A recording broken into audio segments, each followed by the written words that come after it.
Not long now. I just have to wait for it to reach boiling temperature before I add the liver. Then I'll let it cool a bit before we pour it into bottles. We have a bit of time. Certainly, we can talk if you like.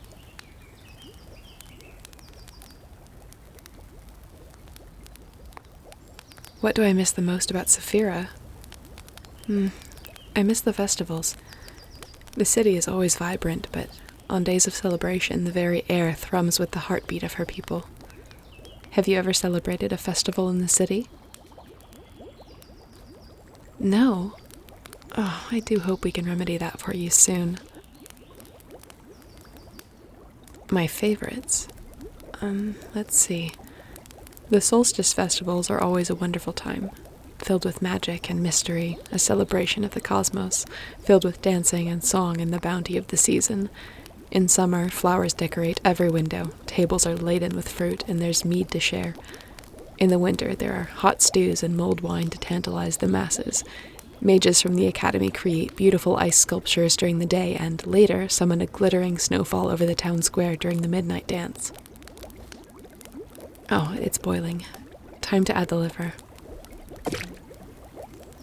And bank the fire a bit. Anyway, my very favorite event is the Spring Trade Festival, when the weather turns favorable and the traders resume their normal routes. Merchants come from all over the world, from the mountains in wagons, from the desert on pack animals, from across the ocean on ships, and congregate across Saphira to demonstrate the best of what their region has to offer. Fine silks, woven blankets, beautiful paintings, masterfully crafted leatherwork, handmade paper so thin that you might read text hiding behind it.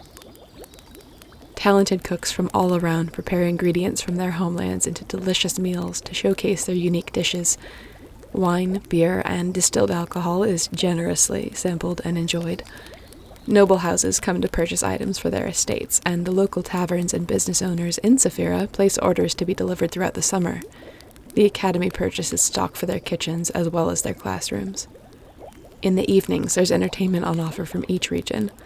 Elaborate performances of all kinds. Plays, storytelling, musical recitals, singing, and comedy acts. Throughout the nights, people play all kinds of games and dance in the streets until the small hours of the morning. If you plan it out just right, you can spend the day experiencing each of the main regions we trade with, and then take a final day to take in the rest, or to revisit favorites. It truly is lovely. I hope to see it again. See this iridescent purple coloring? That means it's ready. Now to pour it off into a few smaller bottles and let it cool for a few minutes before sealing.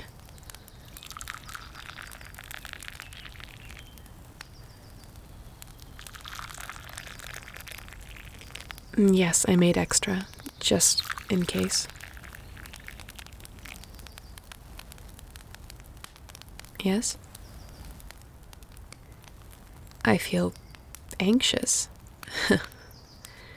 Well, I suppose I can't hide it from you now, can I?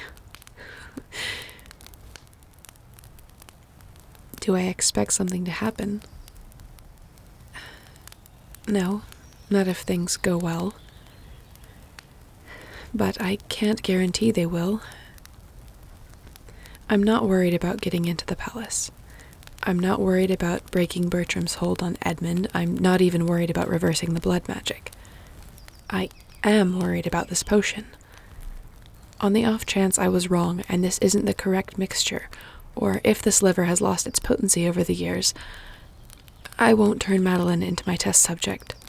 She only has a few moments of life remaining, and I won't waste them with an ineffective cure. I have to be absolutely certain that this works before it's administered to her. That is a replica of the original poison. I told you I was going to make one to test. It exactly matches the residue inside of the original bottle. No, testing it on an animal is both inhumane and inconclusive. It has to be a human. I'm going to ingest it myself. Then, when certain symptoms appear, I will know it's time to drink the antidote. If it works, then I'll feel sure about giving it to Madeline. What symptoms do I expect? The same thing that Adrian experienced. First, my internal temperature will drop, and I'll begin to shiver uncontrollably. My muscles will lock up to the point where I won't be able to stand anymore. A short while later, welts will appear on my neck and torso, and then my lips will turn blue. That's the point at which Madeline was put to sleep, so that's when I'll drink the antidote. What would happen afterward?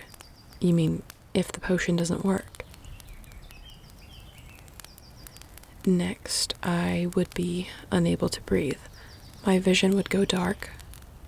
I'd likely begin to convulse, and then my heart would simply fail. It would all be over very quickly. No, if it comes to that, there's nothing you could do for me. But it shouldn't come to that, Lionheart. I'm just being careful. Please don't look at me like that. I've made up my mind to do this, and I will not be persuaded to do otherwise. Even if your expression does break my heart. Don't you see? It has to be me. Yes, on paper, this is foolproof. I should have this right, but on the small chance I'm not. I won't gamble with Madeline's life.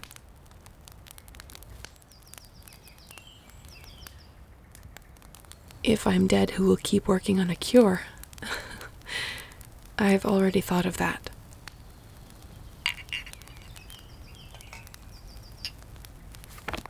Take these and guard them with your life. That grimoire contains instructions. The words that must be said to break the bloodbound spell that keeps Madeline asleep, and it also contains notes. All of my research on the antidote up until this point. The jar contains a piece of wyvern liver in case the contents were correct, but the ratios were not. The vial? Yes, it's full of blood. My blood. You'd need it to reverse the blood magic. If something should happen to me, Madeline must still have her life restored. That can be done with my blood and the proper words in the correct potion, so if I'm met with some misfortune before I can do my work, then you must promise me you will help me finish it. Take those things to Arlo for me. He'll know what to do with them. With me dead, he'd be safe, and he'd be able to pick up where I left off. And tell him I'm sorry, and that I loved him dearly. There's one more thing. I'm wearing Bertram's pendant. If I should die, then make sure it's broken at Edmund's feet. The simple act of shattering it near him will break the hold on his mind. No, don't hesitate. Swear it. You're the only person I can trust to do this. Besides, I could be struck by lightning tomorrow or be killed in a scuffle as we enter the castle. I need to have a backup plan. Please, Lionheart. Thank you. Of course I'm scared. But as I said, my mind is made up. What is it? You have a headache? Of course, stress will do that. Yes, I can help. I have a tonic in my saddlebags. I'll get it for you.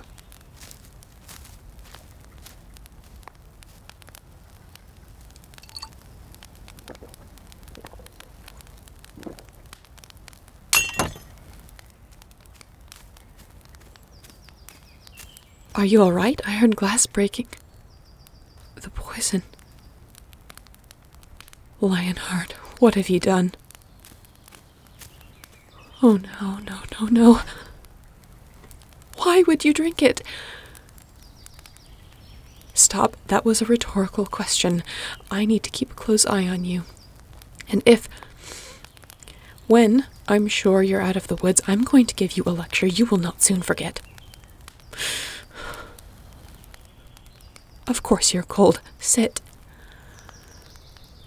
If you have any compassion for me or my nerves, you'll sit down right now before you fall over. Take this blanket. It will help a little. Yes, I know you're shivering. Stop trying to talk while your teeth are chattering. We don't need you biting your tongue off as well. Just nod for yes, shake your head for no, and don't speak. Shh, it's all right. Here, let me put my cloak behind your head. Settle back into it. There we are. Don't worry about me. Stay there. I'm just going a few steps away to get a bottle of the antidote. We'll need it shortly. Don't you dare move. Not an inch, do you understand me?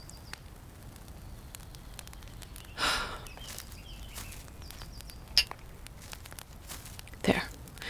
Give me your wrist. I need to keep track of your pulse.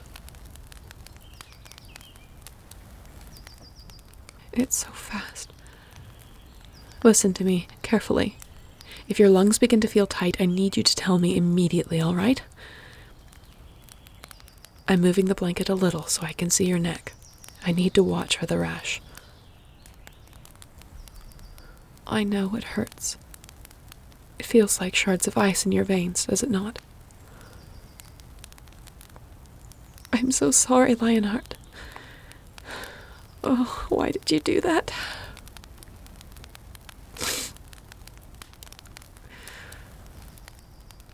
There's the rash. This is horrifying to watch. And your lips are blue. It's time. I'm placing a hand behind your head so you can drink. Here. Drink deep, for your life may well depend on it.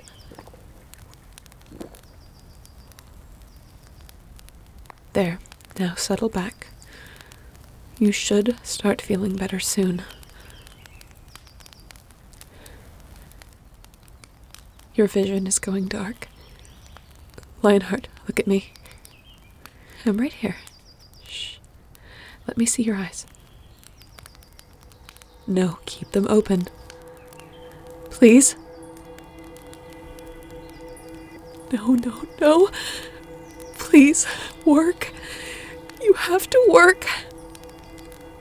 You cannot leave me. I forbid it. Do you hear me?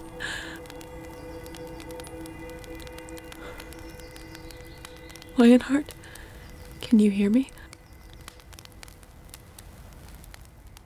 Good. And can you see me clearly? No, don't try to get up yet. Move your arms first, then your legs. Can you feel them all? And does anything hurt? Do you still feel cold? No? You feel normal. It worked. God stand me to the furthest corner of the void. It worked.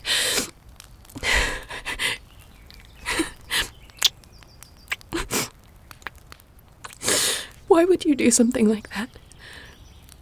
Of all the stubborn, pig-headed, reckless, stupid things you could have done, how could you think to put me through that? How could you take a poison meant for me and risk your own life in the process? No, you should not have deceived me like that. Seeing you like that, dying before me, it was nearly my undoing.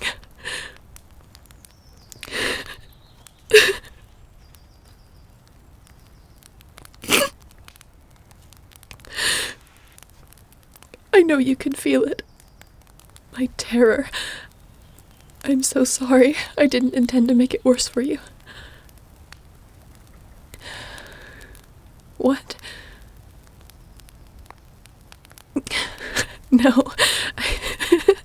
I won't strike you with a fireball if you come close, though you would deserve it.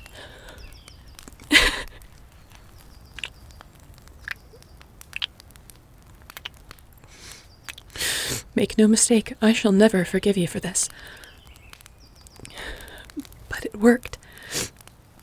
The antidote worked. It was a bit delayed thanks to the potency of the original blood, but we can save Madeline with this.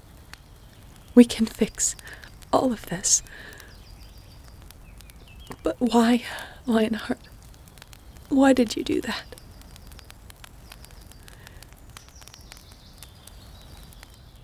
You couldn't bear to see me die if it failed. I didn't know you felt so strongly about it. About me. Never do that again.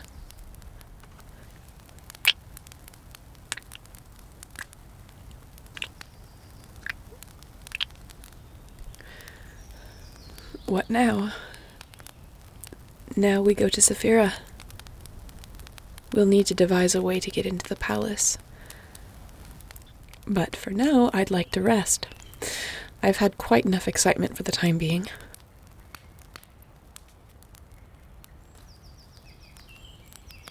Yes, we can leave at first light tomorrow, if the others are agreeable.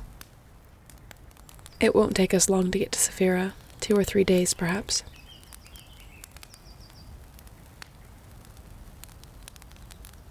After all of this is over, I honestly hadn't thought that far. I've been focused solely on this cure with the understanding that Edmund would likely order my execution or send me to the dungeons to rot. But a whole future, free to plan as I like. I scarcely know what to do with that. Perhaps you might help me come up with ideas, Lionheart.